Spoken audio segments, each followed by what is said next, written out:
Hi hello నమస్తే welcome back to NVN designer. ఈ వీడియోలో మనము సింపుల్ బ్లౌజ్కి ఇలా హ్యాండ్స్కి ప్యాచ్ వర్క్ ఎలా వేసుకోవాలో చూద్దామండి. మనం నార్మల్గా కట్ చేసుకున్నట్టుగా కట్ చేసుకోవాలండి. లైనింగ్ కట్ చేసుకోవాలి.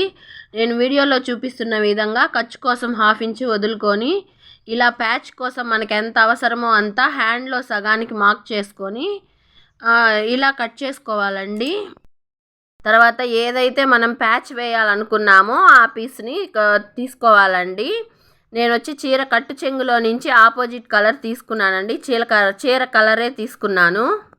మనం లైనింగ్ని కట్ చేసుకున్నాం కదండి, ఆ పీస్ తీసుకొని నేను వీడియోలో చూపిస్తున్న విధంగా ఒక 1/2 ఇంచు ఖర్చు ఉండేటట్లు మనం ఎక్స్ట్రాగా మార్క్ చేసుకోవాలండి. నేను ఇక్కడ ఎక్స్ట్రా పీస్ తీసుకున్నాను కాబట్టి నేను మొత్తం అది ఎంత ఉందో ఆ ప్యాచ్ అంత పొడవుకి నేను కట్ చేసుకున్నానండి. ఇలా వీడియోలో చూపిస్తున్న విధంగా 2 హ్యాండ్స్కి ఈ విధంగా కట్ చేసుకోవాలండి. కట్ చేసుకొని ఇలా గనక బ్లౌజెస్కి కానీ మనం ఆపోజిట్ కలర్లో ప్యాచెస్ కానీ వేసామంటే చాలా సింపుల్గా అయినా కూడా చాలా హెవీ లుక్ వస్తుందండి. చాలా బాగుంటుందండి. ఒకసారి మీరు కూడా ట్రై చేసి చూడండి. ఇప్పుడు నేను దీన్ని ఏ విధంగా స్టిచ్ చేసుకోవాలో చూపిస్తాను చూడండి. ఇట్లా ఒక 1/2 ఇంచుకి నేను వీడియోలో చూపిస్తున్న విధంగా 1/2 ఇంచు ఖర్చు వదులుకొని ఇట్లా కుట్టుకోవాలండి. నేను అసలు ఫ్యాబ్రిక్ ఏమీ కట్ చేయలేదండి. ఇలా కుట్టుకున్న తర్వాతే కట్ చేసుకుంటానండి. ఇలా కట్ చేసుకొని చూడండి, అలా మార్క్ చేసుకున్న దానిని అట్లా కట్ చేసుకోవాలండి. చిన్న చిన్న చట్కాలు ఇచ్చుకోవాలండి. తిరిగేదానికి మనం తిప్పుకున్నప్పుడు ఇలా చట్కాలు ఇచ్చుకున్నామంటే ఫినిషింగ్ చాలా నీట్గా వస్తుందండి. దీన్ని మనం తిప్పుకొని దానిపైనే మళ్ళీ కుట్టు వేసుకోవాలండి. వీడియోలో చూపిస్తున్న విధంగా చూడండి, అలా నీట్గా దానిపైనే ఒక కుట్టు వేసుకోవాలండి.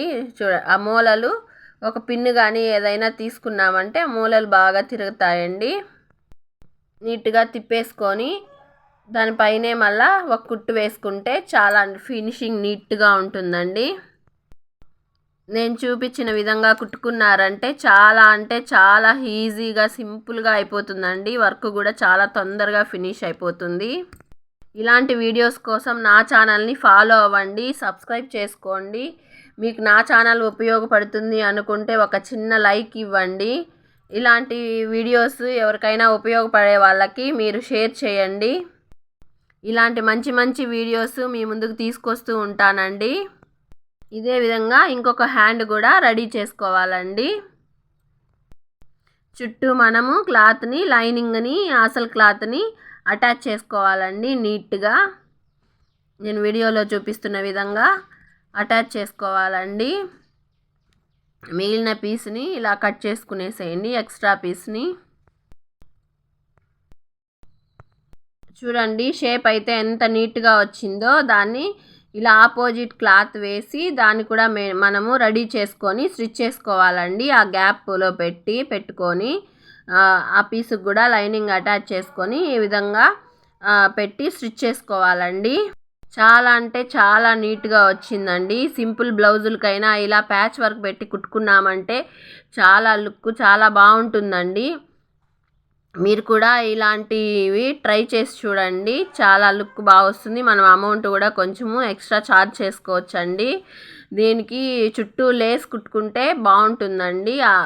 కాకపోతే కస్టమర్స్ చిన్ని బీడ్స్ కుట్టమని చెప్పారండి. గోల్డ్ బీడ్స్, అదే మగ్గం వర్క్కి వేసుకుంటాం కదా, ఆ బీడ్స్ కుట్టమన్నారండి. నేను ఆ బీడ్స్తోనే హైలైట్ చేశానండి. చాలా బాగా వచ్చిందండి. చుట్టూ 2 ఇంచెస్ గ్యాప్తో 3 బీడ్స్, గోల్డ్ బీడ్స్ కుట్టుకున్నానండి. చూడండి, వీడియోలో చూపిస్తున్న విధంగా నీట్గా ఆ ప్యాచ్ చుట్టూ ఫినిష్ చేశానండి.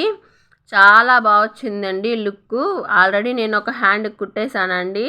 ఇంకొక హ్యాండ్ మీకు చూపిస్తున్నానండి ఎలా స్టిచ్ చేసుకోవాలో. ఇలాంటి వీడియోస్ కోసం నా ఛానల్ని ఫాలో అవ్వండి, సబ్స్క్రైబ్ చేసుకోండి. ఇలాంటి మంచి మంచి వీడియోస్ మీ ముందుకు మరిన్ని తీసుకొస్తూ ఉంటానండి.